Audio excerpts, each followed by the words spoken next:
the engineer job, often you will start with an officer that has a rank in engineer.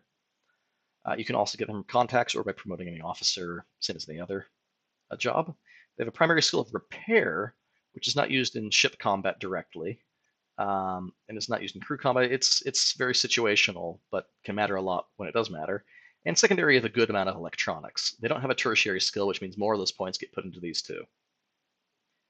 All right, I'm going to go into the talents. Engineers have a repair save. This is true of higher level crew dogs as well as mechanics. I tend not to get this on my engineer, but if you are failing repair tests for some reason, maybe you do need to invest 1 point in here. Unrivaled Patch. Now this is an excellent ship combat talent.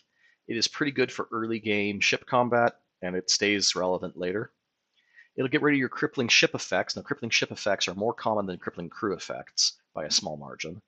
But it also repairs 20% plus whatever the repair skill is in damage to 2 to 4 ship components.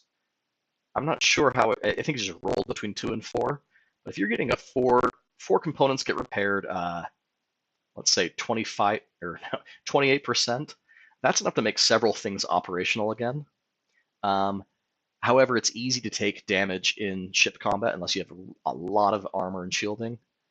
So doing this to reverse damage purely is not the best idea, but if you need to get rid of crippling ship effects, it's great.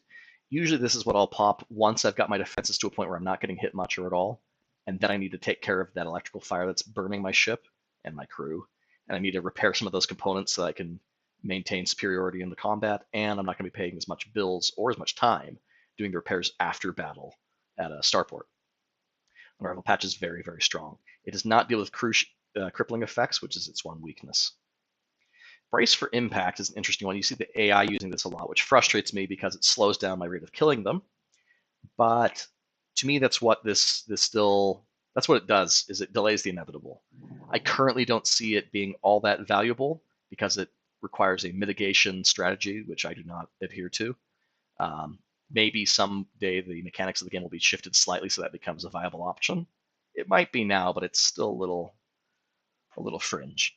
But it is giving a massive amount of shielding and armor while giving 10% protection against crew damage for 3 turns. That means that if your crew were to take 10 points of damage, 10 crew members get 10 points of damage, 10 crew members get 9 points of damage instead. That slight help, sure. It's a way to reduce damage. I would not get this talent early game unless you really know what you're doing and doing a mitigation build.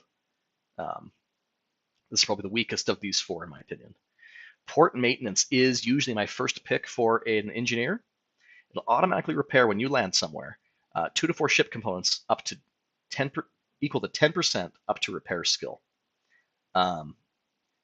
So if you have a repair skill of 6, you can get 6% repair across 2 to 4 ship components. If you have 10, you'll get 10%. If you have 12, you'll get 10%. The maximum is 10% on each component, so it's not a huge repair, but this is a way to deal with lots of little bits of damage. If you had a little incident where something damaged your ship a little bit, rather than making a detour to a place with a good starport so that you can get the repairs done quickly, just let port maintenance take care of it over time. It'll cost you nothing in terms of time, money, and you're not having to divert your course to a better starport to do this. So I really like port maintenance early on, and then I jumped to Unrivaled Patch.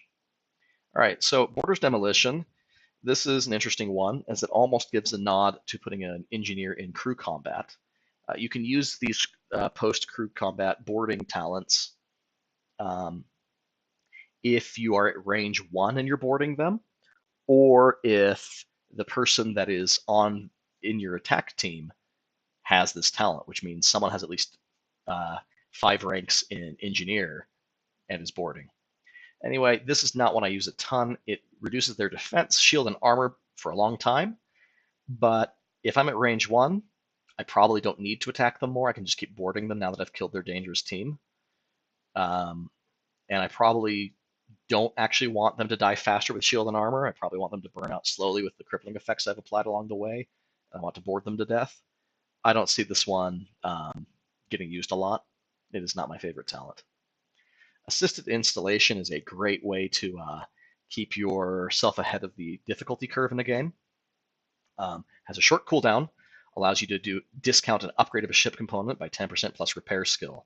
So if you're pretty early game, you're looking at like what 16% discounts, and that can make some components much more affordable. And then you start doing your upgrades on cooldown of assisted installation. It'll take a little bit longer to get some things installed maybe, but you save enough money, it adds up. It's a pretty strong talent. Overclocked reactor. This is an interesting one. Ship combat skill adds 2 to your reactor points. So for 2 turns, you're going to have extra reactor points to work with. It's going to give you a decent range change bonus, 10 points, but you do take 10 damage per turn for the next 2 turns. And the way these counters work in the game means that for 2 turns, you effectively get it for 3.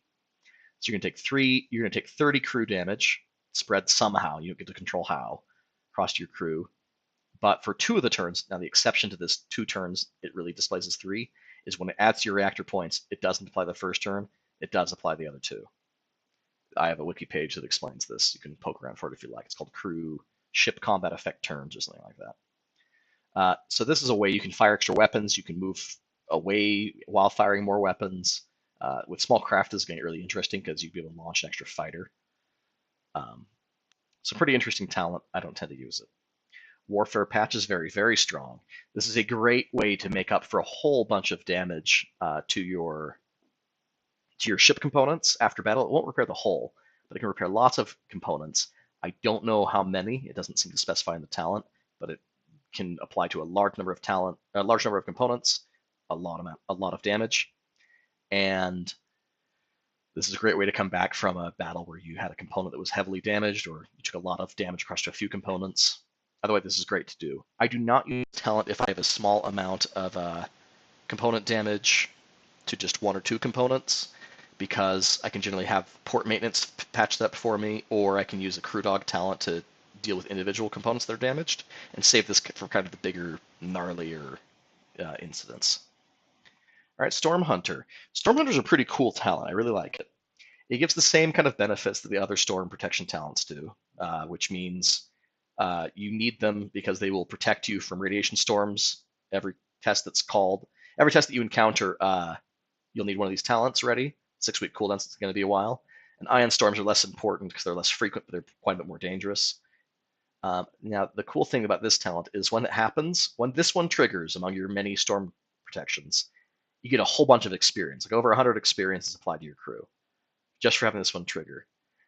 Theoretically, if you had enough engineers, you could do a cool thing where you'd fly through radiation storms continuously, deliberately, just to churn out experience from storm hunters. I imagine if you had 10 people with this talent, which would be a little absurd because this is a rank 8 talent, it's not going to happen.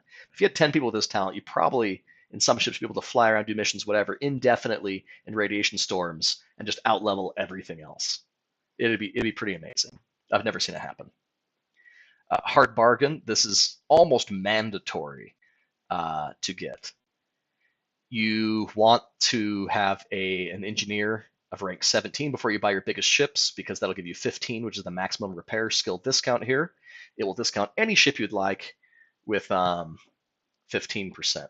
All right, so Lord of Sin is jumping in. He's saying you could get away with 4 of Storm Hunter, though. Now, Lord of Sin is saying this because he's thinking you could fly around indefinitely with these. It depends on how fast your ship is. If you're in a small ship that's flying very quickly, your time in the radiation storm is less. If you're flying around the stuff that I fly around, you're going to need a ton of these to be safe. So that's why I would have a lot of these. Maybe if you're in a small ship, you could level up really rapidly with just 4 Storm Hunters. But for me, I fly slow things that can destroy planets. Not really. And I would need lots of those talents. So yeah, hard bargain basically required. There's little reason not to have this talent. Often you can just respec once you have a high enough level engineer. Don't choose this talent until you're ready to buy the ship. Respec however much it costs is going to be way less than how much you're going to save by getting the repair skill here. And you might even just, after it's used, respec again and get rid of this talent and swap it for something else. That would still be cost effective. So basically just having an engineer of rank 8 and higher if you want the best discount is sufficient to get a sizable discount on any ship. You don't even need to have the talent learned. To be clear, you would need to have it when you buy the ship, but that's by retraining, get it, use it, retrain, it's gone. All right, moving on to Astounding Find. This is a really strong salvaging talent. Not only is it replacing a risk card, it's giving you a whole bunch of experience while you're doing it. This is great removal for orbitals, and experience bonus cards give really large amounts of experience. I like de-risking things, and I like getting ahead on experience curves, so this card really appeals to me. Perilous Study. This is another, it seems like the engineer's theme is partly get everyone ahead on the experience curve. I hadn't realized that until just now. Perilous Study will apply automatically when you encounter a Xenoship. Xenoships will cause morale loss across your crew. This does nothing about that. This just means that your engineer gets really excited and writes in a whole bunch of notes or something, and gets an experience bonus to your entire crew. So this is good if you are planning to just skip off the void anyway. You still get a whole bunch of experience because you saw them. And has a 3-week cooldown. So basically every time you see a Xenoship, you're going to get experience. You only need 1 stack of this talent. Of course, destroying a Xenoship grants an enormous amount of experience as well. All right, moving on. Unforeseen Discovery. This is similar to Astounding Find, but it's for exploring wild zones and has a longer cooldown. Replace a risk card with an experience bonus card. Very welcome if you're doing some late game exploring, get some experience, get rid of a nasty card like a Xeno encounter or something. Win-win. Well, not for the Xeno. More of they don't care because they don't see you or encounter you. I don't know. What do they think when they're replaced by a card? Maybe they don't care. All right. All the Power. This is a newer talent to the game, a rank 15, 9-week cooldown. Routing more power to the Void Reactor to escape. Buffs ship with minus 10% shield, so you're actually a little more vulnerable, but you get a massive 20 range change and an enormous plus 40 escape at the cost of course, the shielding loss. 30 component damage per turn for the next 2 turns, so basically 90 component damage, which could disable some crucial pieces. It is usable from these 2 ranks, which are these 2 positions, which are the 2 positions where escape matters. So this could make it extremely likely to escape combat, but so long as your component damage doesn't roll onto your engine or something terrible. This may be one of the strongest escape cards in the game, or talents in the game.